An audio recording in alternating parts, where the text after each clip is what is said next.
Sun Tzu's insights and timeless quotes. Plan for what is difficult while it is easy, do what is great while it is small. To know your enemy, you must become your enemy.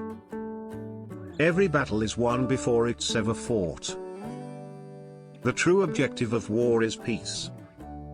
Disorder came from order, fear came from courage, weakness came from strength. Appear weak when you are strong, and strong when you are weak. In the midst of chaos, there is also opportunity.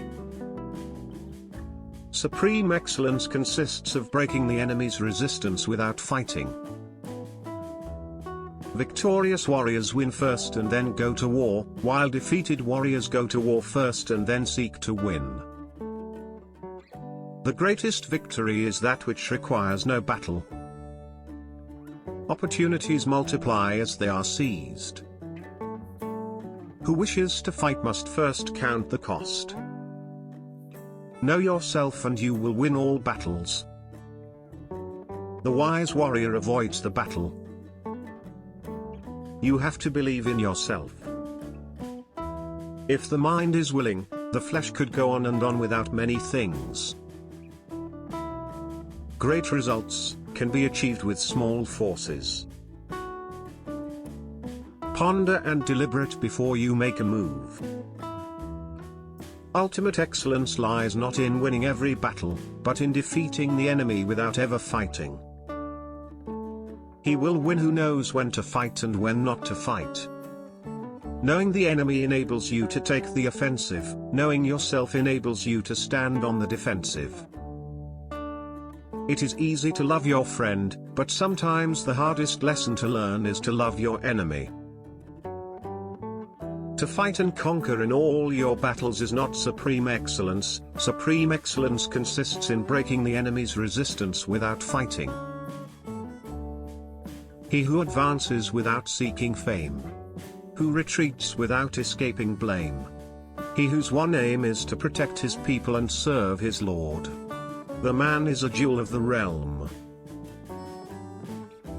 Like the sun and moon, they end but to begin anew. Like the 4 seasons, they pass away to return once more. A leader leads by example, not by force. Let your plans be dark and impenetrable as night, and when you move, fall like a thunderbolt. The supreme art of war is to subdue the enemy without fighting. If you know the enemy and know yourself, you need not fear the result of 100 battles.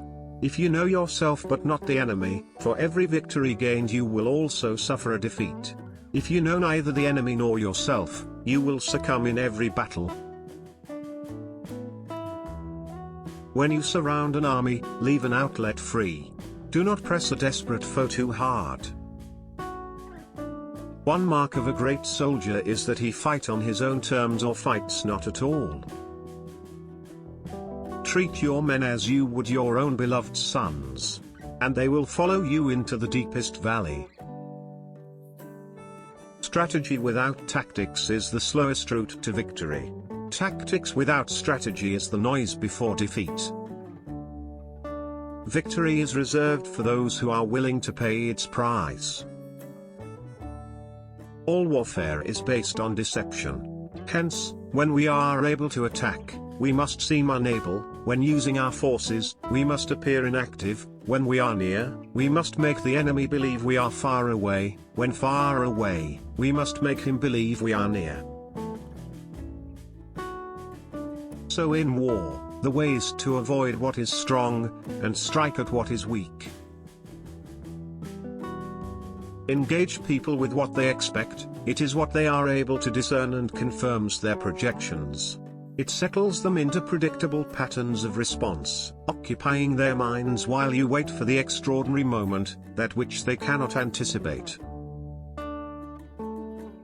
Be extremely subtle even to the point of formlessness. Be extremely mysterious even to the point of soundlessness. Thereby you can be the director of the opponent's fate.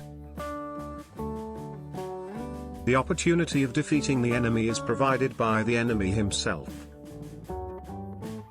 Even the finest sword plunged into salt water will eventually rust. Those who are victorious plan effectively and change decisively. They are like a great river that maintains its course but adjusts its flow. The nature of war is constant change. Move swift as the wind and closely formed as the wood. Attack like the fire and be still as the mountain. A battle avoided cannot be lost. Build your opponent a golden bridge to retreat across. Victory comes from finding opportunities in problems. Know thyself, know thy enemy.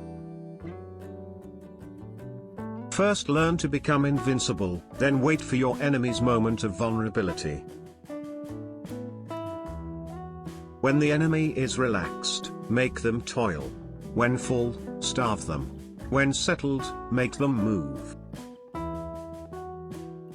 So a military force has no constant formation, water has no constant shape. The ability to gain victory by changing and adapting according to the opponent is called genius. To win 100 victories in 100 battles is not the acme of skill. To subdue the enemy without fighting is the acme of skill. What the ancients called a clever fighter is one who not only wins but excels in winning with ease. When one treats people with benevolence, justice, and righteousness, and reposes confidence in them, the army will be united in mind and all will be happy to serve their leaders. The art of war is of vital importance to the state.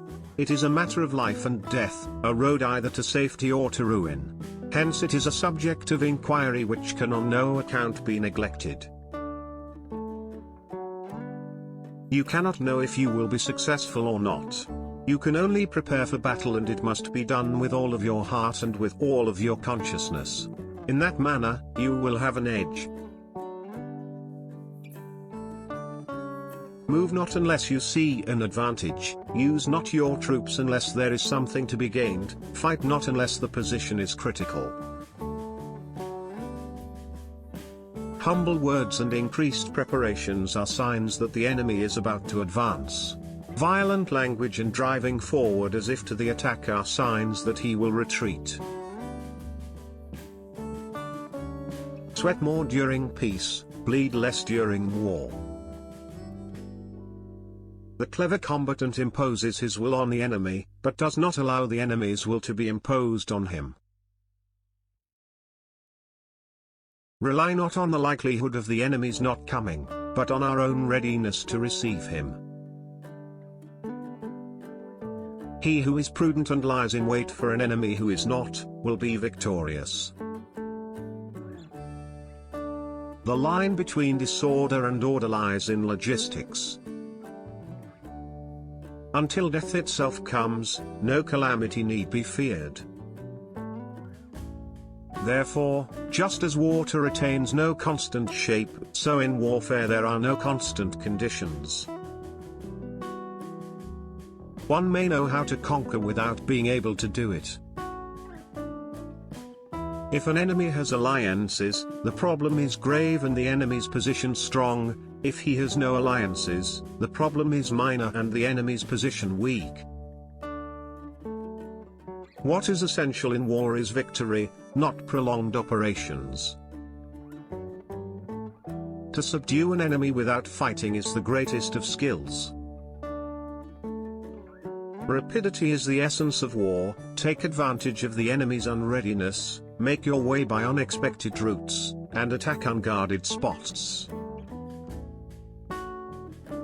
These are the 6 ways of courting defeat: neglect to estimate the enemy's strength, want of authority, defective training, unjustifiable anger, non-observance of discipline, failure to use picked men. So the principles of warfare are: do not depend on the enemy not coming, but depend on our readiness against him. Do not depend on the enemy not attacking, but depend on our position that cannot be attacked. Against those skilled in attack, An enemy does not know where to defend. Against the experts in defense, the enemy does not know where to attack. Rouse him, and learn the principle of his activity or inactivity. Force him to reveal himself, so as to find out his vulnerable spots. There are routes not to be followed, armies not to be attacked, citadels not to be besieged, territory not to be fought over. There is no instance of a nation benefiting from prolonged warfare.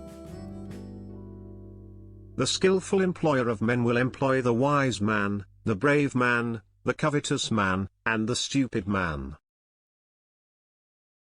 If, however, you are indulgent, but unable to make your authority felt, kind-hearted, but unable to enforce your commands, and incapable, moreover, of quelling disorder, then your soldiers must be likened to spoilt children. They are useless for any practical purpose.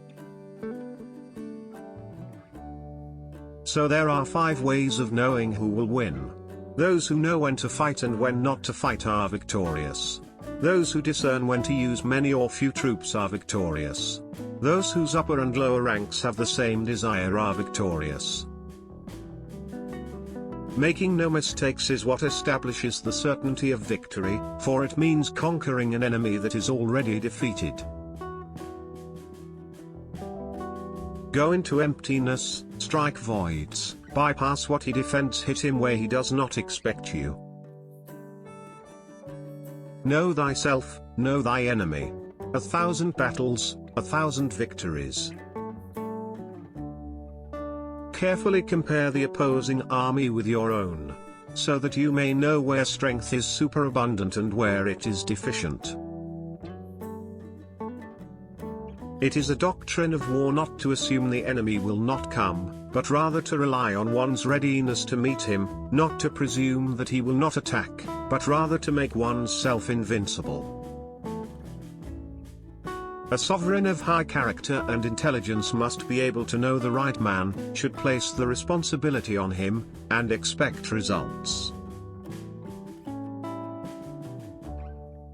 If I am able to determine the enemy's dispositions while at the same time I conceal my own, then I can concentrate and he must divide.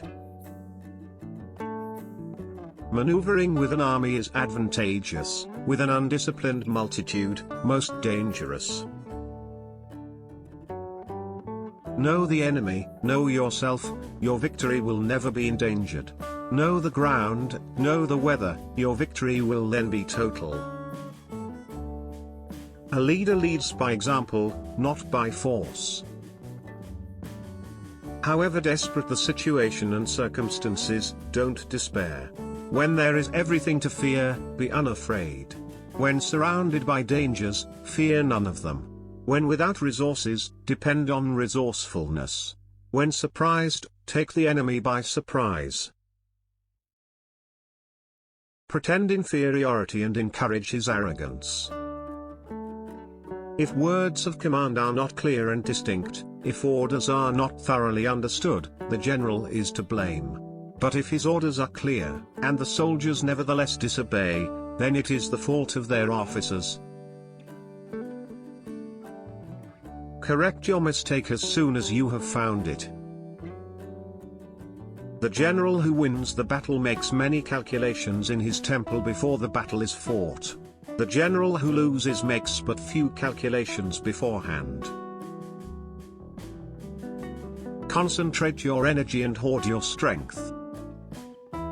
I will be able to forecast which side will be victorious and which defeated. If fighting is sure to result in victory, then you must fight.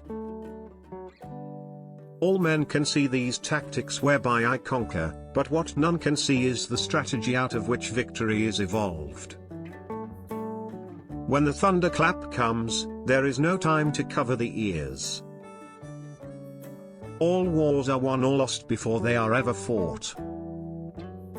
Beware your enemy is not. Pretend to be weak, so your enemy may grow arrogant. It is more important to outthink your enemy, than to outfight him. One need not destroy one's enemy. One need only destroy his willingness to engage. Subtle and insubstantial, the expert leaves no trace, divinely mysterious, he is inaudible. Thus he is master of his enemy's fate. Thus the expert in battle moves the enemy, and is not moved by him.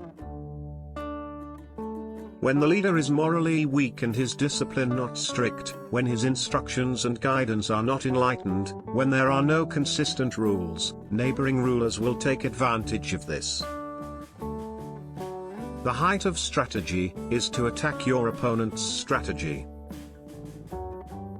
The best general is the one who never fights. What is of the greatest importance in war is extraordinary speed. One cannot afford to neglect the opportunity. If you know yourself but not the enemy, for every victory gained you will also suffer a defeat. He whose ranks are united in purpose will be victorious. Weak leadership can wreck the soundest strategy. A military operation involves deception. Even though you are competent, appear to be incompetent. Though effective, appear to be ineffective. A warrior who is prepared to fight must also be prepared to die. The peak efficiency of knowledge and strategy is to make conflict unnecessary. It is the business of a general to be serene and inscrutable, impartial and self-controlled. He who knows his enemy and himself well will not be defeated easily. Ponder and deliberate before you make your move. He will conquer who has learned the artifice of deviation. Such is the art of maneuvering. If it is to your advantage, make a forward move, if not, stay where you are. Therefore a victorious army first wins and then seeks battle, a defeated army first battles and then seeks victory. What enables the wise sovereign and the good general to strike and conquer, and achieve things beyond the reach of ordinary men, is foreknowledge. When he pretends to flee, do not pursue. In all history, there is no instance of a country having benefited from prolonged warfare. Only one who knows the disastrous effects of a long war can realize the supreme importance of rapidity in bringing it to a close. An army may be likened to water, for just as flowing water avoids the heights and hastens to the lowlands, so an army avoids strength and strikes weakness. In a desperate position, you must fight. When the common soldiers are too strong and their officers too weak, the result is insubordination. When the officers are too strong and the common soldiers too weak, the result is collapse. Like the sun and moon, they end but to begin anew. Like the 4 seasons, they pass away to return once more. The successful person has unusual skill at dealing with conflict and ensuring the best outcome for all. If you know neither the enemy nor yourself, you will succumb in every battle. Weigh the situation, then move. The opportunity to secure ourselves against defeat lies in our own hands. If quick, I survive. If not quick, I am lost. This is death. Rewards for good service should not be deferred a single day. When you know both yourself as well as your competition, you are never in danger. To know yourself and not others, gives you half a chance of winning.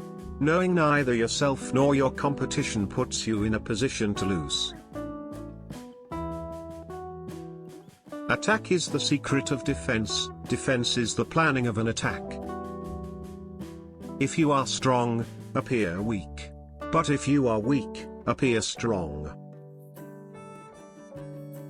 Nothing is more difficult than the art of maneuver. What is difficult about maneuver is to make the devious route the most direct and to turn misfortune to advantage. Who does not know the evils of war cannot appreciate its benefits.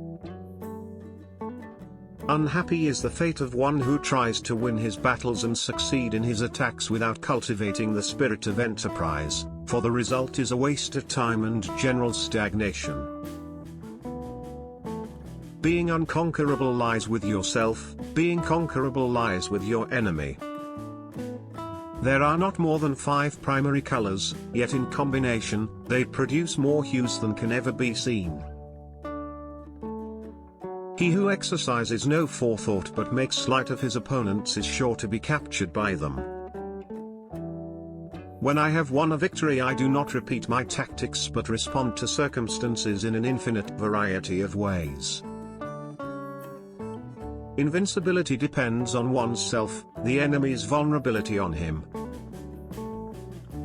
Who can determine where one ends and the other begins? To perceive victory when it is known to all is not really skillful. Everyone calls victory in battle good, but it is not really good. If you find any value in this, either for yourself or believe it might benefit others, subscribing and sharing would be genuinely appreciated. Thank you for considering your support.